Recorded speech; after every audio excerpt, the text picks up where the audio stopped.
I was friends with Larry Wright. We had worked on another project together called My Trip to Al-Qaeda, which is a one-man play that he had done based on his reporting of the looming tower.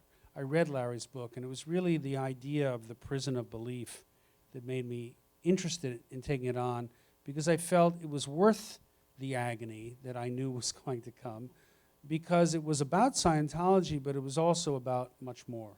And in an era in which we live, in which we see, groups like ISIS and others, in which, this idea of blind faith propels you to do the most appalling things, the idea of the prison of belief is a really important one. And so by telling this story, we're telling Scientology's story, which is an important in and of itself, but it also gets at a deeper psychological issue, I think. The background on L. Ron Hubbard, I think a lot of us know a little about Hubbard. And a couple of years ago when The Master, the Paul Thomas Anderson film came out, a lot of stuff came out as well. One of the things I love is that the film, you don't cast you just let him sort of hang himself with his own creativity, his own fabrications. But going into the background on that, in telling Hubbard's story of that, I think that it comes off as a little bit like, with just a little twist of fate, he could have been a J.R.R. Tolkien, a something else. Like, he could have been a sort of successful, creative, slight madman, as he calls himself, but... I mean, he was a novelist. He was a storyteller. And actually, if you think about it, a lot of... there's another person, I've been doing a film about for a number of years, Steve Jobs, who was also a storyteller. And I think that was his great talent. Storytellers capture our imaginations in ways. And I think it was that aspect of it that made Hubbard, I think, so powerful and so dangerous. But that's who he was at heart. He couldn't, he knew the power of his own imagination, and it kept coming back. He started Scientology, well, first Dianetics and then Scientology, as a way to make money, so that you wouldn't get taxed. But by the end, he's got old Sarge there hooking up the E-meter to the Tesla coil, trying to blow body thetans out of him, at the expense of his life. Okay? Well, that's true belief. America's the country where you always believe on a moment's notice you can reinvent yourself. And I also think that that's one of the things that appealed to him about the movie industry. One of the things that struck me, I remember as a young trailer cutter and then assistant editor, I remember the head of the studio I was working at, would always take time to, in the middle of a mix, to listen to the pitch of the guy who opened the gate for the lot because he had a new script idea.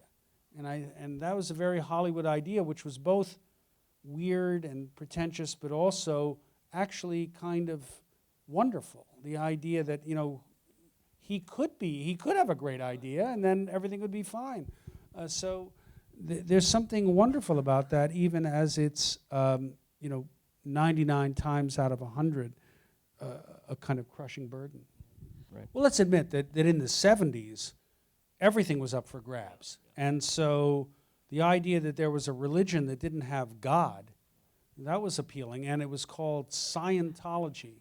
So there was something about science to do. And by the way, when you first put your hands on those cans and you talk to a skilled auditor, and a lot of the auditors in Scientology, including Marty Rathbun, who was in the film, were skilled at being extraordinarily empathetic and inculcating in people a sense of belief in themselves, so that suddenly, wow, I feel really good. And there's no accident that Scientology really took root in Hollywood in particular, not only because it was good for them to have these pitchmen, but also actors in particular.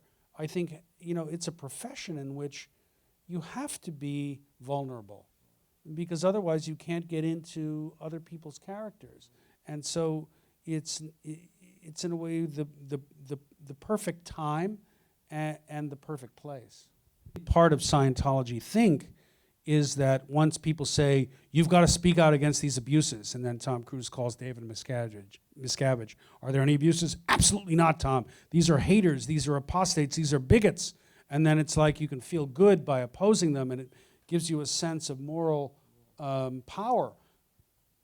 So I fear that's what's happening. And yet, we know from the Spanky story that Travolta reached out to her and said, how are you allowing the church to do what they're doing to you? But somewhere along the line, either because of what was in the PC folders or because of the help that they gave him or whatever, he wouldn't really go there. He wouldn't really confront the idea that this place, which was giving him help and maybe comfort, that they were committing abuses. And so they turn a blind eye. It's that cognitive dissonance. And so the question is whether or not all of us and those in the industry who are close to people like Cruise and Travolta will put enough pressure on them not to renounce their beliefs, but to at least investigate or speak out about the abuses. Because that's the other thing about this. You know, I tried to make the film in a way so that, much like a film I made before this, Mea Maxima Culpa, about the Catholic Church and the sex abuse crisis, it's not about belief, it's about abuse. It's how the institutions manipulate that belief to commit the most appalling abuses in order to enforce the institution. Because this whole process of disconnection, which is in the film, so elegant, so movingly spoken about by so many people, that's a device just meant to keep membership and keep the money flowing. You know, what does that have to do with auditing or feeling better about yourself?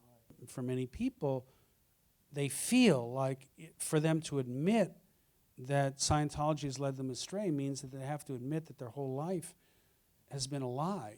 I think the folk that get on the best, and Marty in recent days has been a minister to people in terms of, and even at a screening we had in Texas a few nights ago, was very good at that, almost a laying on of hands.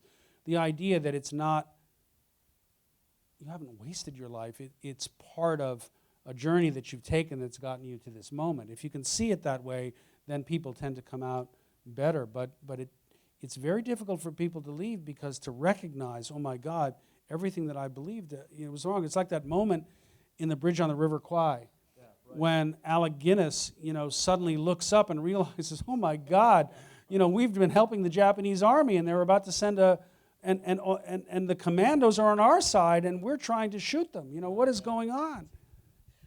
It's a great analogy. That's absolutely so apt. The other thing is Mike Rinder feels to me so alone. He feels in these interviews. I mean, this is a guy who was in it. We were just talking from when he was a kid. Was in the Sea Org at 16. Kind of comes out like a newborn in some ways. A complete, he's been in it for so many years, and I can't imagine anybody who wouldn't want him, by the way, as a spokesman. He's so fun to listen to and so engaging and so there. But he kind of comes out, and it's, in a way, it's like he's had his life spent on these skills in service of something so nefarious. You can see him. I mean, that's the most brutal. When Mike had to sit in the audience at Sundance and be confronted with him singing with an almost messianic gaze, we stand tall. Not to mention, when he's interviewed by John Huckenberry, he's saying, yeah, I think anybody who disagrees with this is a criminal. And the interview when he goes to the BBC, when we see him on the BBC, John Sweeney, he was in the hole, and they brought him out at about those moments, right, to defend Miscavige and everything, and then they bring him back. But those moments when you're seeing him shouting at John Sweeney are moments when he's free for a and it was that, everybody wonders, how does it snap? How do you snap out of it?